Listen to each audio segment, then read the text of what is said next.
the Butcher of Baghdad. It's a title that it evokes terror, war, and absolute brutal power. But the man behind that moniker, Saddam Hussein, well, he didn't start out as a monster. He started as a child in a mud brick house in a forgotten village. So today, we're going to chart the entire saga of a dictator's rise and his catastrophic fall. This is the life and fall of Saddam Hussein, a chronicle.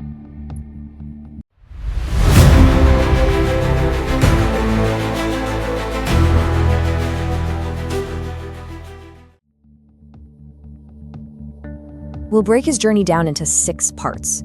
We'll start with his brutal childhood, move to how he built a state based on terror, cover the wars that defined his rule, his time as a global outcast, his eventual capture and trial, and finally, we'll look at the chaotic legacy he left behind.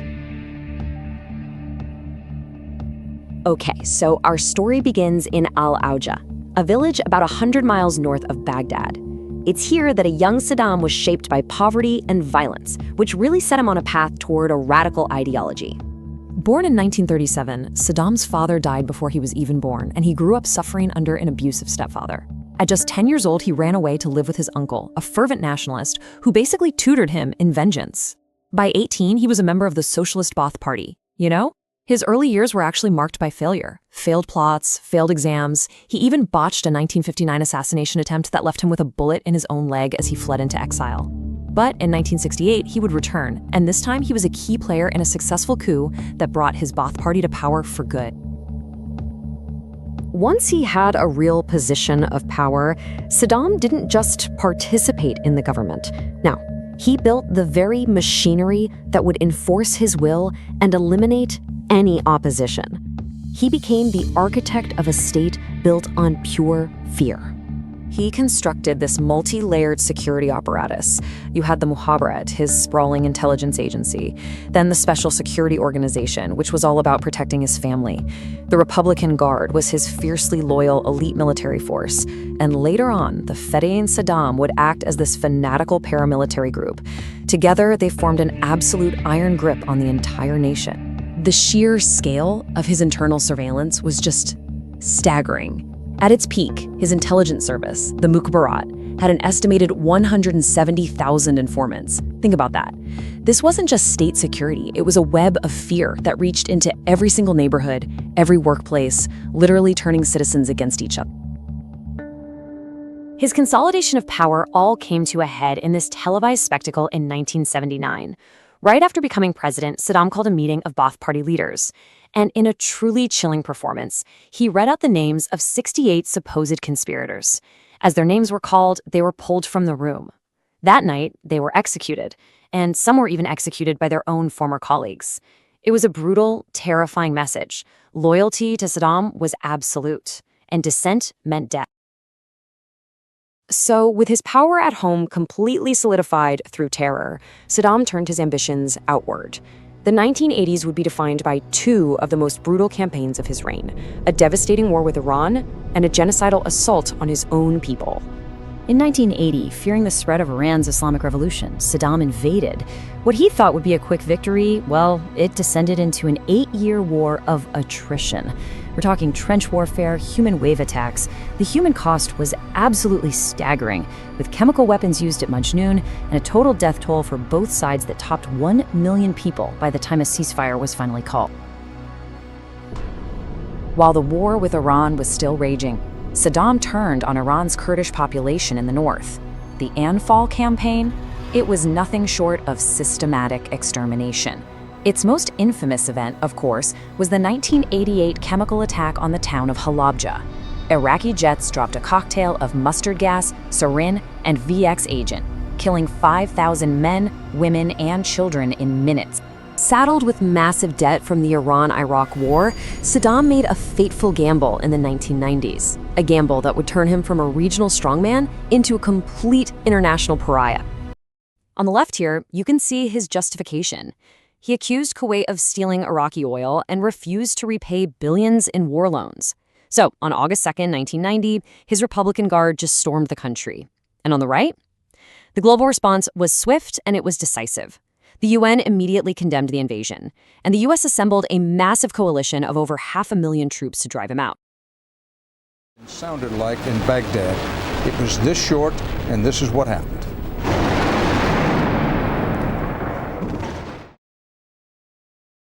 Now, after his defeat in the Gulf War, Saddam was put under crippling sanctions and subjected to weapons inspections. His response was a very dangerous bluff. This wasn't just about ego. It was a calculated risk. He let the world believe he might still have weapons of mass destruction, mostly to deter his old enemy Iran from attacking. But as the Dolfa report later confirmed, the stockpiles they didn't exist. It was a strategic ambiguity that would ultimately provide the justification for his final downfall. In the wake of the September 11th attacks, the United States turned its focus right back to Iraq. Saddam's WMD bluff was no longer seen as some strategic game. No, now it was seen as an imminent threat, and that set the stage for the final chapter of his rule. The 2003 invasion was shockingly fast. It began with decapitation strikes targeting Saddam himself. Within weeks, U.S. armored columns executed the famous Thunder Run, seizing Baghdad's airport. By April 9th, in a symbolic moment broadcast all over the world, a massive statue of Saddam was torn down in Furnaus Square. Just over a month after it began, the war to topple the regime was declared over.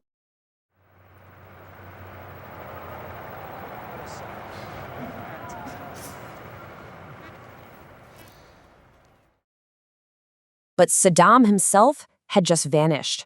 For months, he was the most wanted man on the planet.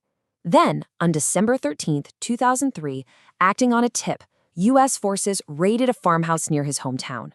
They found him hiding in a camouflaged spider hole, a cramped, tiny underground bunker.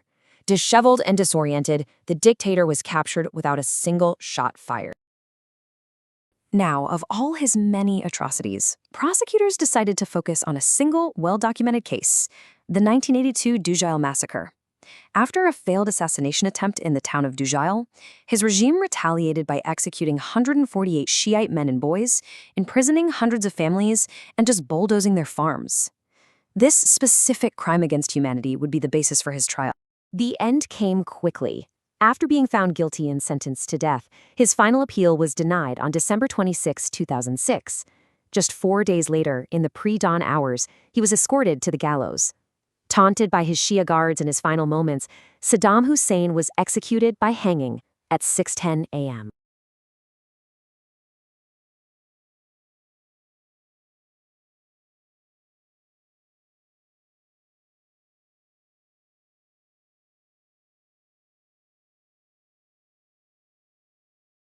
You know, the removal of a dictator is often seen as this moment of liberation. But in Iraq, the fall of Saddam Hussein's statue, it didn't usher in an era of peace. Instead, it revealed these deep, deep fractures that his brutal rule had been suppressing. The costs of the war and its aftermath are, well, they're just staggering.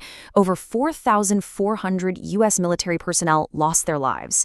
That number, though, is dwarfed by Iraqi deaths, which are estimated at over 460,000 from all causes.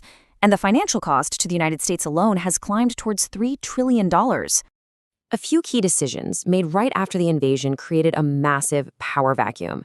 First, the dissolution of the entire Iraqi army left nearly 400,000 trained soldiers unemployed and furious. Then, de-Baathification policies purged experienced managers from the government.